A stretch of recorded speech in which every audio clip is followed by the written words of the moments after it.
Le premier nom donné à Dieu est le Dieu d'Abraham. Ce nom contient un message double. Abraham a pu découvrir la véritable signification de la justice et Abraham était l'ami de Dieu. Ce n'est qu'à cet âge-là qu'il est devenu juste, c'est-à-dire lorsqu'il crut à la puissance de Dieu qui accomplit des miracles pour avoir un enfant. Jusqu'alors, il mettait sa confiance dans sa propre force pour avoir un enfant. Lorsqu'il a atteint l'âge de 100 ans et que sa femme eut passé l'âge d'avoir un enfant, Dieu ouvrit ses yeux. Il vit comment Dieu devait répandre une vie et une puissance nouvelle en lui et dans sa femme pour leur donner un enfant. C'est la puissance de la résurrection. Seule cette puissance l'a rendu juste et cela lui fut imputé à justice. Romains 4, 22. Nous ne devenons pas justes devant Dieu par notre connaissance biblique, par nos rites ou bien encore en prenant part avec zèle aux activités de l'Église. Mais nous devenons justes en recevant en nous par la foi la puissance de la résurrection. Cette puissance de la résurrection est la puissance qui a vaincu la mort. Abraham et Sarah étaient devenus tous deux semblables à des arbres morts.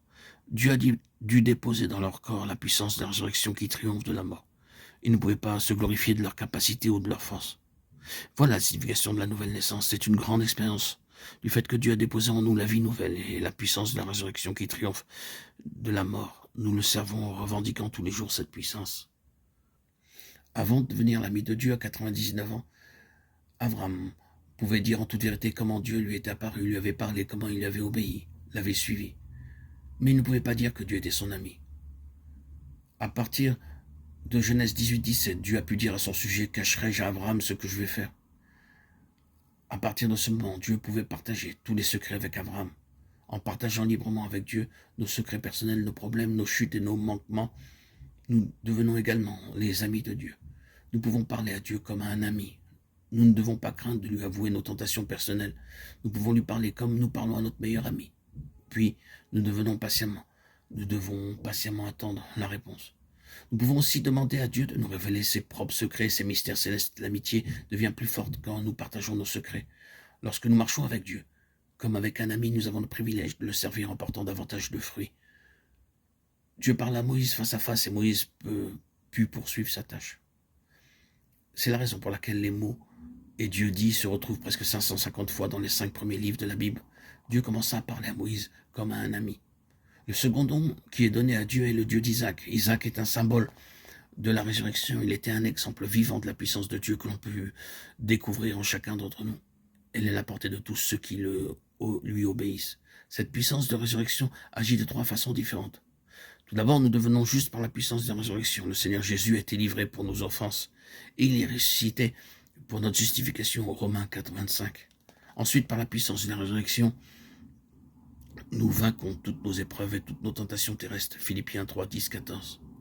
L'apôtre Paul aspirait à connaître davantage cette puissance de résurrection afin de gagner le prix de la haute vocation en Dieu.